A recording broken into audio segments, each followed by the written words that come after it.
Elle éclaire ta vie, illumine tes nuits, le remède qui guérit, la clé du paradis.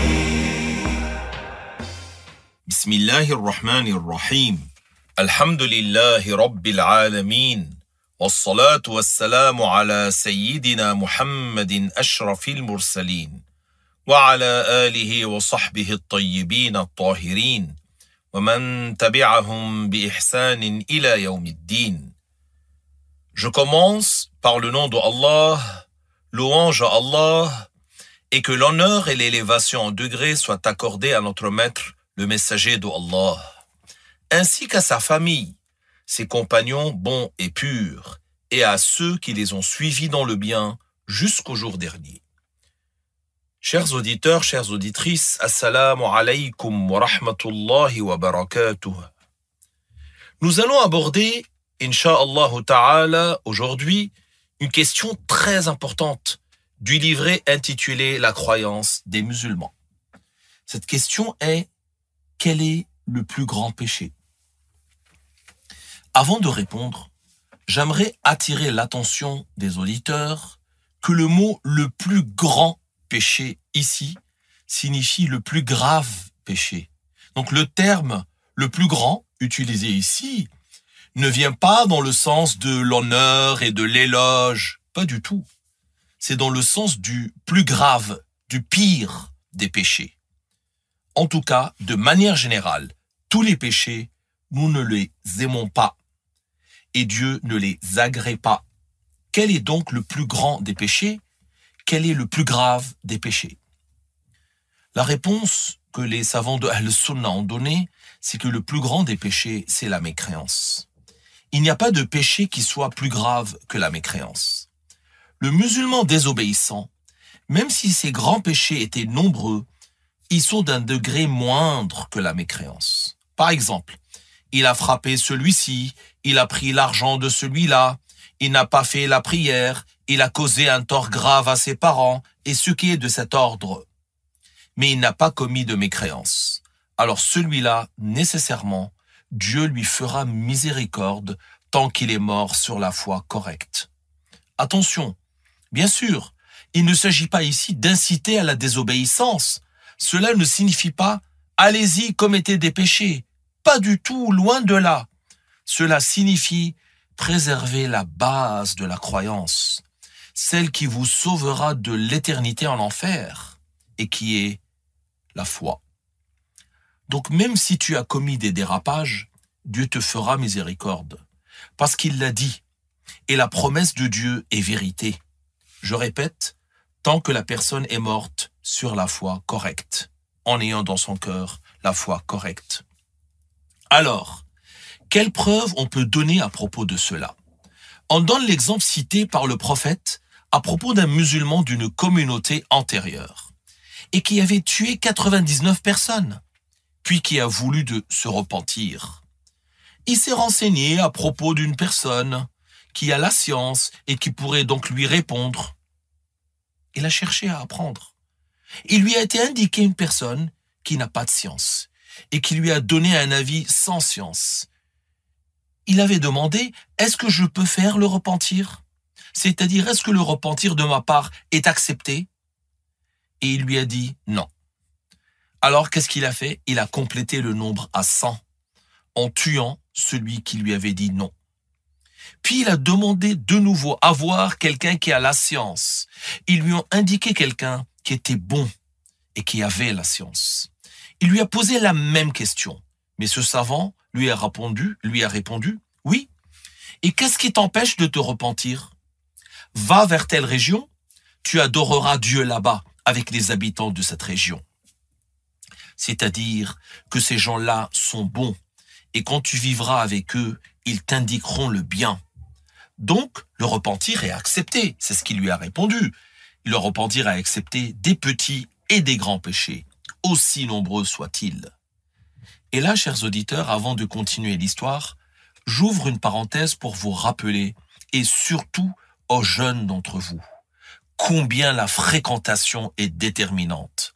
En effet, Il a été dit « As-sahibu sahib, imma ila al-jannah wa imma ila an-nar » Un compagnon entraîne soit vers le paradis, soit vers l'enfer. C'est comme s'il te tire, en fait, vers là ou vers là où il va. Par exemple, s'il va vers un lieu de corruption et qu'il t'incite à y aller avec lui, soi-disant pour te détendre et oublier les épreuves de la vie, mais ce n'est pas comme ça qu'on se détend. On n'oublie pas les épreuves en tombant dans des péchés, mais bien en invoquant Dieu. Revenons maintenant à l'histoire de cet homme. Il est donc parti rejoindre ces gens en ayant fait le repentir. Et en chemin, son terme est arrivé. Et son âme allait être retirée. Dieu a envoyé les anges de la miséricorde et les anges du châtiment. Chacun des deux groupes voulait prendre son âme. Ils n'étaient pas d'accord. Les anges de miséricorde dirent « Il est venu en ayant fait le repentir. C'est à nous de le prendre. Nous voulons le prendre. » L'imam Al-Qurtubi, en fait, a dit que Dieu a fait savoir aux anges de miséricorde ce qu'il y avait dans le cœur de cet homme, à savoir qu'il s'était repenti. Et que Dieu n'a pas fait savoir cela aux anges du châtiment, qui ont dit « Il a tué beaucoup de gens injustement, il n'a jamais fait du bien, c'est à nous de le prendre et nous voulons le prendre. » Dieu a envoyé un ange et ils l'ont pris pour arbitrer entre eux. Que leur a-t-il dit? Il leur a dit « Mesurez la distance. S'il était plus proche de la ville vers laquelle il se rendait, les anges de la miséricorde le prendront. Et s'il était plus proche de la ville qu'il avait quittée, alors ce seront les anges du châtiment qui le prendront. » Certains savants ont dit que Dieu a fait que la terre se raccourcisse. En effet, si Dieu veut le bien pour quelqu'un, il lui facilite les causes pour y parvenir. La mesure fut alors faite, et il se trouva qu'il fut plus proche de la ville qu'il avait pour destination. Qui l'a alors pris? Les anges de la miséricorde. Dieu pardonne, et il est miséricordieux, c'est-à-dire que même si tu fais beaucoup de péchés, tu as la possibilité de te repentir. La porte de repentir n'est pas fermée. Mais si quelqu'un meurt sur autre que la foi, s'il meurt sur la mécréance, Dieu ne lui fera pas miséricorde. C'est pour cela que le plus grave des péchés, c'est la mécréance, que Dieu nous en préserve. Maintenant, nous disons que parmi les formes de mécréance, il y a le shirk, qui est l'association à Dieu, c'est-à-dire l'adoration d'autre que Dieu. En fait, il y a deux formes de mécréance. Selon une certaine classification, il y a deux sortes. La mécréance qui est du shirk, qui est donc, on dit aussi l'association à Dieu, et qui consiste à adorer autre que Dieu.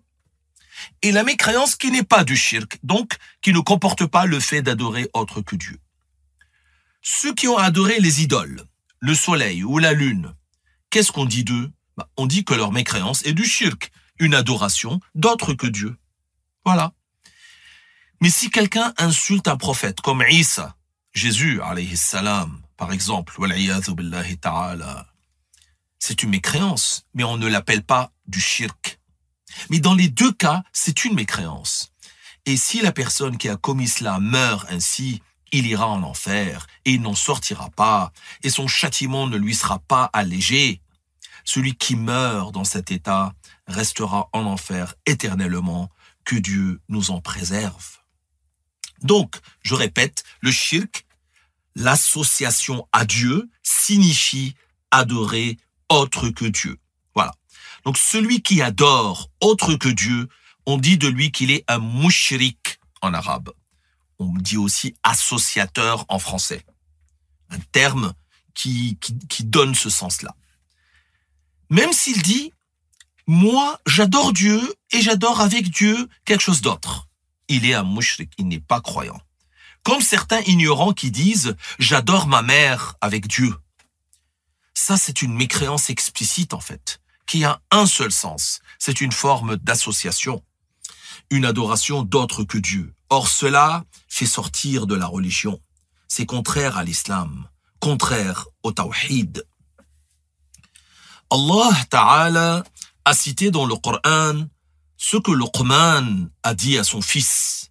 Il lui avait dit « Ya bunayya la tushrik billah, inna ash-shirka la zulmun azim » Ce qui signifie en français « Ô mon fils, ne donne aucun associé à Dieu. » Certes, adorer autre que Dieu est une grande injustice. La plus grave des injustices est la mécréance. Il n'y a pas d'injustice plus grave que la mécréance. C'est pour cela que Dieu nous apprend que les grands injustes sont les mécréants. En effet, le verset « Wal-kafiruna humu zalimun » signifie en français les mécréants, ce sont eux les injustes, car ils ont atteint le plus haut degré d'injustice, la plus grave injustice, la mécréance. Quant à Luqman, selon un avis, c'était un prophète, et selon un autre avis, il était un saint. Donc, on dit de lui Luqman al-Hakim, c'est-à-dire Luqman le sage. Il disait en effet beaucoup de sagesse. Et nous avons une sourate dans le Coran qui s'appelle sourate Luqman. Il fait donc partie de ceux au sujet desquels il y a divergence. Est-il prophète ou pas? Toutefois, l'avis qui prévaut est que Luqman était un saint et pas un prophète. Il y a d'autres prophètes ou saints sur lesquels il y a eu divergence, tels que Dhul-Qarnayn. Dhul-Qarnayn était-il un saint ou un prophète? Certains ont dit comme ça qu'il était un prophète et certains ont dit qu'il est un saint. L'avis qui prévaut, c'est qu'il est un saint. Uzayr n'était pas un prophète non plus. Les savants l'ont dit parce que Dieu a fait que son corps soit anéanti, décomposé, puis il l'a ressuscité. Il est donc mort 100 ans et son corps a été assimilé par la terre. Puis Dieu a ramené son corps à la vie. Il lui a créé son corps de nouveau. Or, les prophètes, la terre n'assimile pas leur corps et ils ne se décomposent pas. En fait, Uzayr n'a pas été enterré. Il est mort là où il se trouvait. Il avait fui Bukhta-Nassar, cet homme qui avait attaqué Bayt al-Maqdis, Jérusalem, et avait tué 70 000 de ses habitants. Certains s'étaient enfouis et avaient été sauvés. Et Uzayr en faisait partie.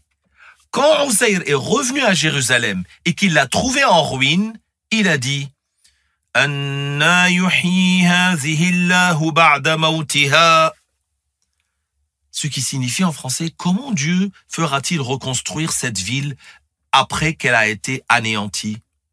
Cela ne veut pas dire qu'il était dans le doute. Pas du tout. Cela signifie « Subhanallah, comment va-t-elle redevenir comme elle était ?» Alors Dieu a fait mourir Uzayr 100 ans. Lui, ainsi que son âne qu'il avait avec lui. Puis, il l'a ressuscité. Il lui a d'abord rendu la vue et le cœur, de sorte qu'il a pu voir le reste de son corps se recomposer. Subhanallah.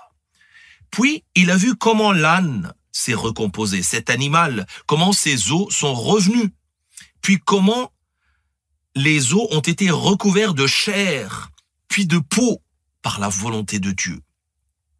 Et lorsqu'il est revenu à la vie et qu'il a récité à Taurat aux gens, ils ont dit à son sujet, Uzayr est le fils de Dieu. Et ils l'ont adoré. Voilà pour Uzayr. Je me suis exprimé au sujet de Uzayr en disant qu'il s'est enfoui, car nous savons qu'il est un saint et pas un prophète. Retenez cette preuve. Pourquoi disons-nous qu'il est un saint? Car comme c'est dit plus haut, son corps s'est décomposé. Or les prophètes, leur corps ne se décompose pas. Il reste intact. Ainsi, la preuve de ceux qui ont dit qu'il est un saint est plus forte. Maintenant, peut-on utiliser le terme « fuir » au sujet des prophètes? Les prophètes sont tous courageux. Il n'y a pas de prophète qui ait été lâche. Donc, lorsque ce mot « fait ressentir la lâcheté, c'est-à-dire lorsque cette expression est dite dans un contexte qui indique que ce prophète serait un lâche, dans pareil contexte, ceci n'est pas autorisé. Tandis que Al-Khadr, il est prophète selon l'avis qui prévaut. Comment il se nomme-t-il? Bayla ibn Malkan. Que Dieu fasse qu'il nous soit un renfort. Citons maintenant un hadith qui montre aussi que le plus grand des péchés, c'est d'adorer autre que Dieu, et c'est la mécréance. Dans le hadith, le prophète, sallallahu alayhi wa sallam, fut interrogé, quel est le péché le plus grave? Il a dit, an taj'ala lillahi niddan wa huwa khalaqak. Ce qui signifie que tu attribues à Dieu un égal, alors que c'est lui qui t'a créé. C'est Dieu qui t'a créé. Attribuer à Dieu un égal, un semblable, un associé est une mécréance. C'est le fait d'adorer autre que Dieu. Ce qui est cité dans ce hadith, c'est un exemple de mécréance. Il y a d'autres mécréances qui ont lieu, par exemple, en démentant la religion. Quelqu'un qui sait que l'alcool est interdit dans l'islam, et qu'est-ce qu'il dit? Il dit que c'est licite. Il sait que la fornication est interdite, il l'a entendu. Cela ne lui a pas échappé. Il a entendu que les musulmans disent à propos de la fornication qu'elle est interdite. Et lui, qu'est-ce qu'il dit? Il dit que c'est licite. Ça, c'est de la mécréance. Faites attention. Ce n'est pas comme celui qui commet la fornication, par exemple, en sachant que c'est interdit. Il ne dit pas que c'est licite. Celui-là, on le déclare pas mécréant. Mais que disons-nous de son acte? Qu'il a fait un interdit, un haram. C'est un interdit, mais qui est en deçà de la mécréance, qui est moindre que la mécréance. Puis le prophète, sallallahu alayhi wa sallam, a été interrogé dans la suite du hadith, qu'est-ce qui vient après la mécréance, ô messager de Dieu? Alors, qu'est-ce qui vient après? Le messager, sallallahu alayhi wa sallam, les en a informés. Il a dit, an taqtula waladaka khashyata imlaq. Ce qui signifie en français que tu tues ton propre enfant par crainte du dénuement. C'est-à-dire qu'une personne, à cause de la pauvreté, bien sûr, cela n'est pas une excuse, tue son propre enfant. Tuer une personne que Dieu a interdit de tuer, c'est quelque chose de très, très grave. C'est le plus grand péché après la mécréance. Puis, qu'est-ce qui vient après le meurtre? Il a dit, an tuzaniya bihalilati jarik. C'est-à-dire que tu commettes la fornication avec l'épouse de ton voisin. L'interdiction de la fornication vient après celle du meurtre, que ce soit avec la femme du voisin ou avec une autre. Mais avec l'épouse du voisin, c'est plus grave que 10 fornications avec une autre femme que l'épouse du voisin. Regardez combien c'est grave. Donc, que faut-il retenir, chers auditeurs? Qu'il existe des péchés très graves, mais le plus grave, c'est la mécréance. Car celui qui meurt en l'ayant commise ira en enfer pour l'éternité. Je termine le cours aujourd'hui par un conseil. Barakallahu fikum, que Dieu vous accorde les bénédictions. Soyez avec ceux qui œuvrent pour ordonner le bien et interdire le mal. C'est ce que notre association enseigne. La plupart de son travail, à quoi est-il consacré?